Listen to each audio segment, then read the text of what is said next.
todos que estão participando deste evento. Eu sou Elaine Cristina Rocha Dias, sou professora do Instituto Federal do Piauí, campus Pedro II.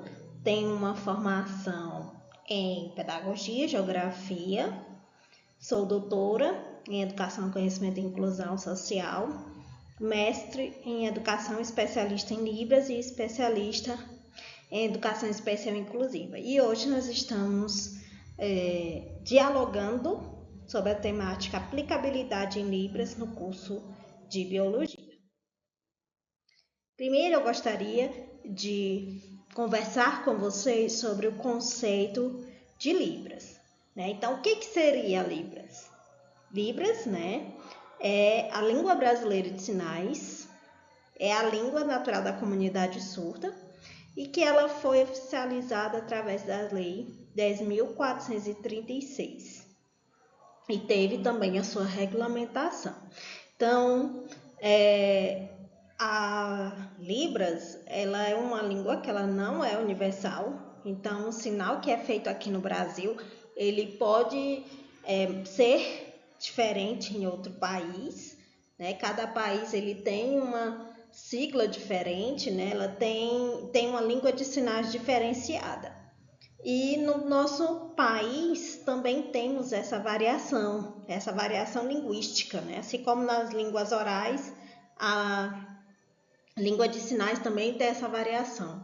Então, um sinal que muitas vezes é feito em Pedro II, ele pode se diferenciar em Teresina, pode se diferenciar em Belo Horizonte. Então, existe essa variação linguística. A sua modalidade ela é visual espacial, Então, o que significa isso? É falar com as mãos e ouvir com os olhos. E não oral auditiva, Como aí nas línguas orais. Ela também tem sua própria escrita, Que nós chamamos de língua de sinais. Aqui nós temos alguns sinais, e, consequentemente, a sua escrita. Do sinal de feliz, com as duas mãos, o sinal de feliz. Configuração de mãos da letra F, a expressão, porque a expressão facial corporal é um dos parâmetros, que são aí essenciais, que vão dar justamente esse sentido e esse significado, do sinal, do contexto para a pessoa surda. O sinal de fazer, que você vai utilizar a configuração de mãos em A, e o toque, como na escrita, esse é o sinal de fazer, e o sinal de mão. Então, observe, a escrita, e assim, nós podemos dizer que nem todos, da sociedade têm esse conhecimento dessa escrita de sinais, então é algo que está aí sendo disseminado, Então, mas é importante ressaltarmos que a Libras ela tem uma gramática própria, tem uma escrita própria, ela não é universal, se tem essa questão da variação linguística. Então, são pontos essenciais, desses aspectos da área da surdez. E em relação à legislação, a Lei 10.436, que traz essa questão do reconhecimento da Libras, como uma língua oficial da comunidade surda, mas também traz alguns aspectos interessantes que devem ser abordados, dessa questão da utilização da língua brasileira de sinais, desde a educação infantil até os níveis mais elevados, do sistema educacional, traz conceitos,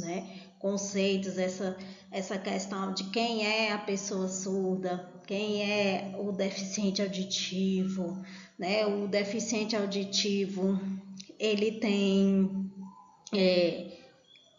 os resquícios auditivos, que muitas vezes com o uso do aparelho faz com que ele, né, que também com os estímulos, é claro, faça com que ele dê, né, para até futuramente oralizar, né? E a pessoa auditiva, esse sujeito, ele se comunica através do uso da Libras, né, das expressões visuais, e luta pela causa surda, né? Então a comunidade ela prefere ter esse termo utilizado de pessoa surda, né? E o deficiente auditivo ele não faz o uso da Libras, né? Da língua de sinais, né? Ele tem mais uma pegada mais da comunidade do ouvinte, né? Então a lei de Libras ela vem com esse marco histórico, vem com essa trajetória, né, de construção mesmo da identidade surda, né, da comunidade surda.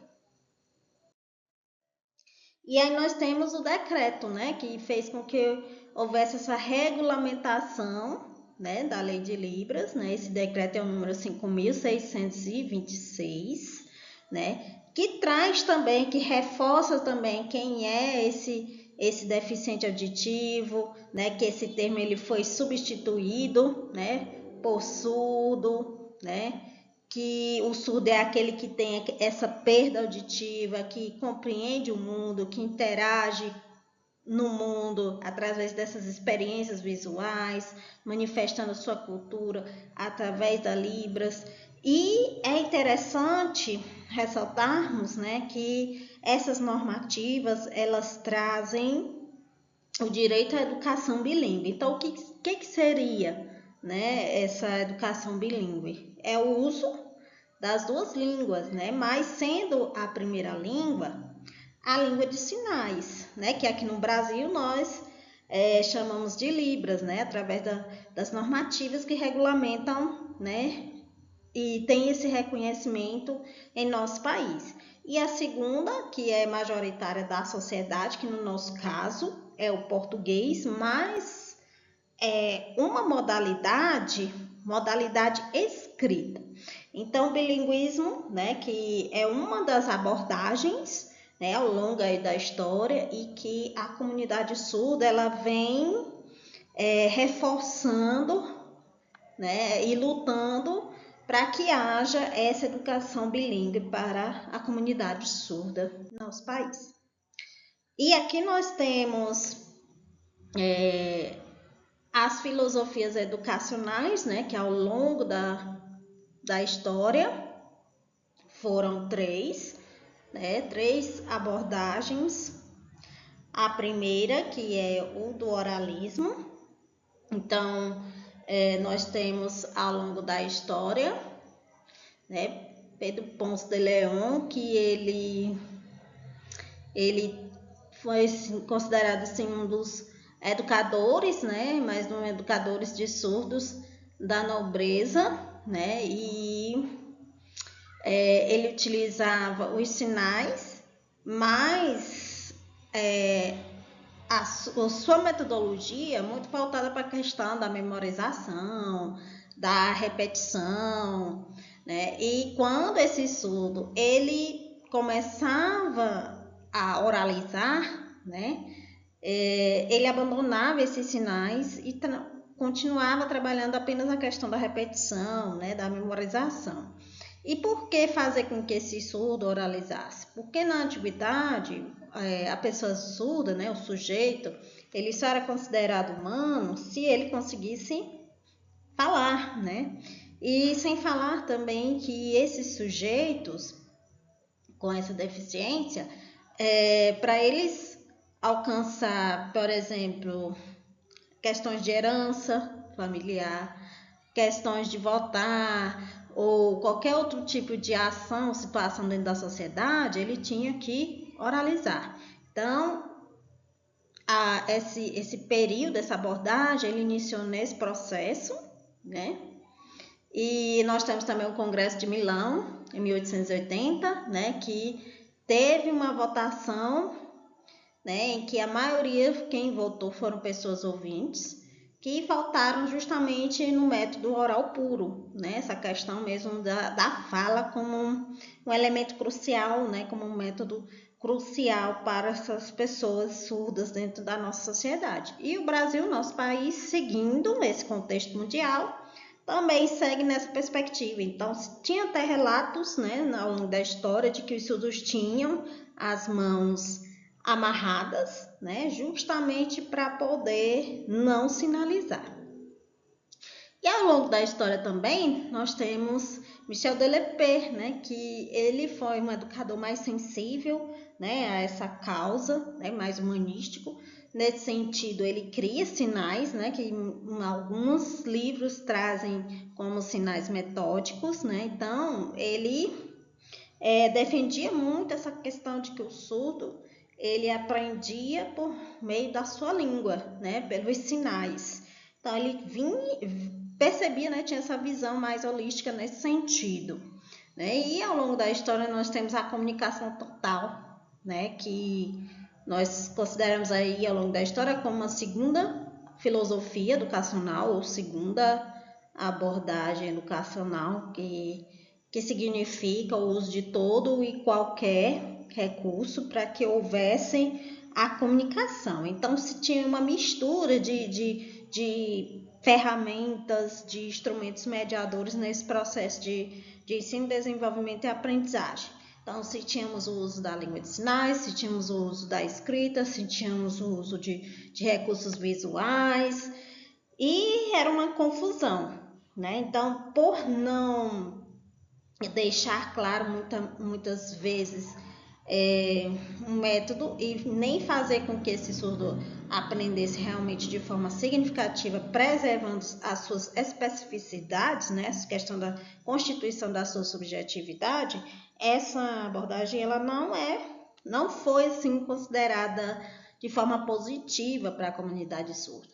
Então, desta forma, nós temos a terceira abordagem, ou filosofia educacional, o bilinguismo, né? Como já falei anteriormente, corresponde ao uso das duas línguas, né? Mas considerando como ponto crucial, essencial, a língua de sinais, né? Como sua primeira língua, e a segunda língua na modalidade escrita, a língua majoritária da sociedade, né? Então, hoje o surdo, a comunidade surda, ela luta muito por uma escola bilíngue, né? Que respeite a sua questão da sua cultura, da sua identidade, né? Da sua subjetividade, que isso são processos que vão constituir a sua subjetividade e que vai realmente dar um sentido e um significado, né? No seu processo de aprendizagem.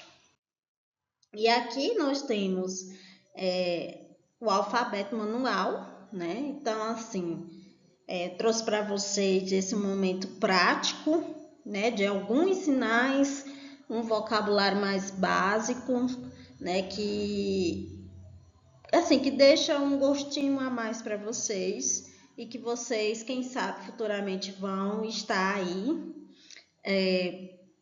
buscando aprofundar esses conhecimentos, né? Quem não tem e quem já tem, de aprimorá-los mais, né? De tentar relembrar esses sinais que foram desenvolvidos aí ao longo do período da vida de vocês, quem já teve essa oportunidade de ter esse contato com essa língua, né? Então, aqui nós temos o alfabeto manual, ou muitas vezes chamado de alfabeto datilológico, né? E é interessante ressaltarmos, né, que nós temos algumas configurações de mãos, que é um dos parâmetros, né, da Libras, que são parecidos, outras configurações de mãos que são iguais e que vão sendo modificadas só através do movimento.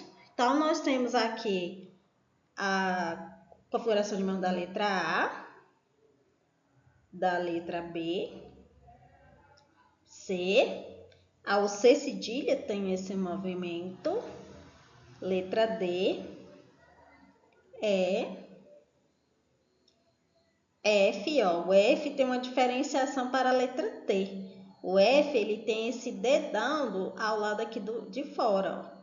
F, G, H, também com esse movimento, I, J, K, também tem um movimento, L, M, N, O, P, ou a pessoa pode também direcionar o punho para a frente, P, Q, R, S, que é um parecido com a configuração de mãos da letra A, né? O que irá mudar é o polegar, que no A está ao lado e o S está à frente. S, T para dentro, ó, polegar. U, V, W, X, Y e Z, né? Então, o que eu posso dizer além disso, né? Dessa questão, dessa sinalização? É que quando você for sinalizar, você prestar atenção na questão da palma da mão, né? Que ao sinalizar, a palma da mão ela deve estar para a frente, né? Para o seu sinalizador. E, logicamente, que tem sinais que você irá usar esse dorso, né? Mas a grande maioria, a palma da mão ficará para a frente. Também, como eu falei da questão da variação, né? O alfabeto manual também tem variações, né? Tem pessoas que fazem o P assim, outras assim, né? O D dessa forma, outros o D dessa forma. Isso também é uma variação linguística. Aí muitas vezes, a professora ensinou errado, eu vi no YouTube de um sinal de uma outra forma. Não é que esteja errado, é porque existe essa variação, essa modificação, que o sinal muitas vezes é feito num lugar de um jeito e em outro de outra forma. Como eu disse, a língua de sinais ela não é universal. Aqui nós temos também um outro vocabulário, mais um vocabulário específico relacionado à escola, né? Por que eu trouxe esse vocabulário? Por conta de estar relacionado à questão da formação, né, de vocês, né? Muitos aqui são professores e também porque é algo essencial, né? Se aprender é algo mais básico também.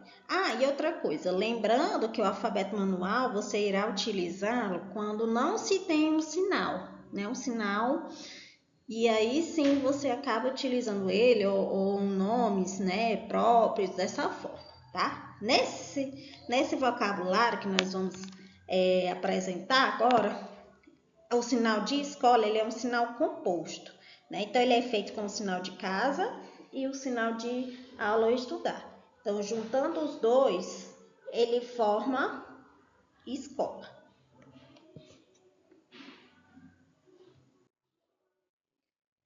Aqui nós temos o sinal de professor ou professora com a configuração de mãos da letra P, tá? E esse arroba é a questão do gênero, porque na Libras não se tem um gênero, né? Então, para se inserir o gênero dentro do sinal de Libras, nós temos que incluir o sinal de homem ou o sinal de mulher. Por exemplo, professora, você vai fazer o sinal de mulher. Professor, o sinal de homem, tá? Desta forma. Aqui nós temos o sinal de lápis de cor, que só dessa forma é o sinal de lápis.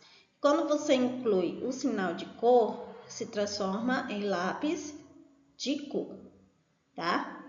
Banheiro, que você vai utilizar essa configuração, um chifrezinho, né? Vou dizer assim.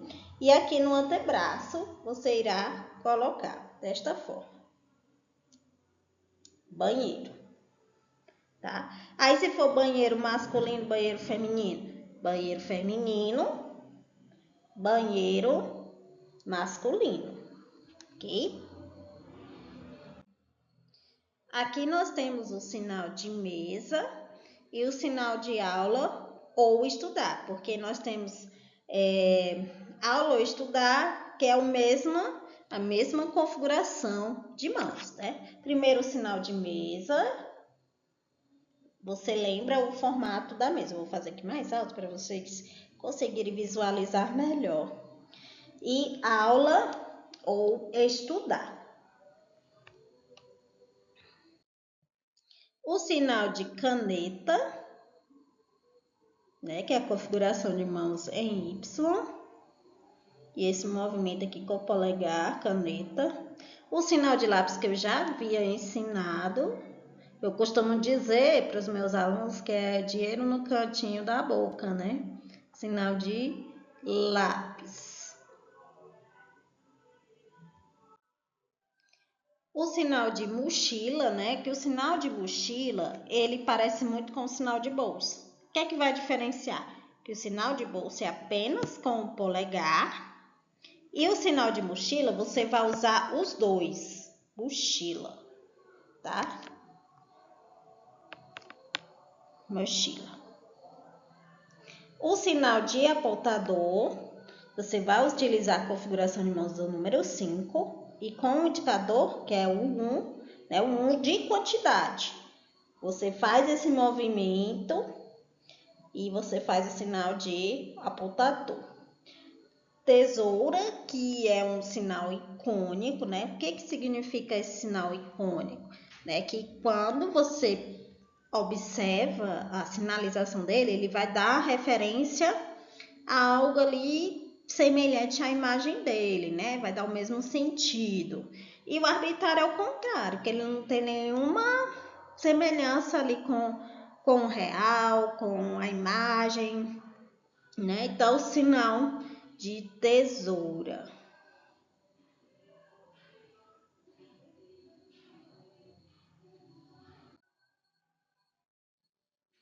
E muito obrigada, né,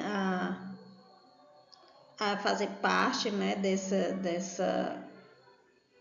evento, né? Então, agradecer a organização e o apoio para a realização dessa palestra, né, neste momento. Então, muito obrigada a todos que estão aí participando desse evento.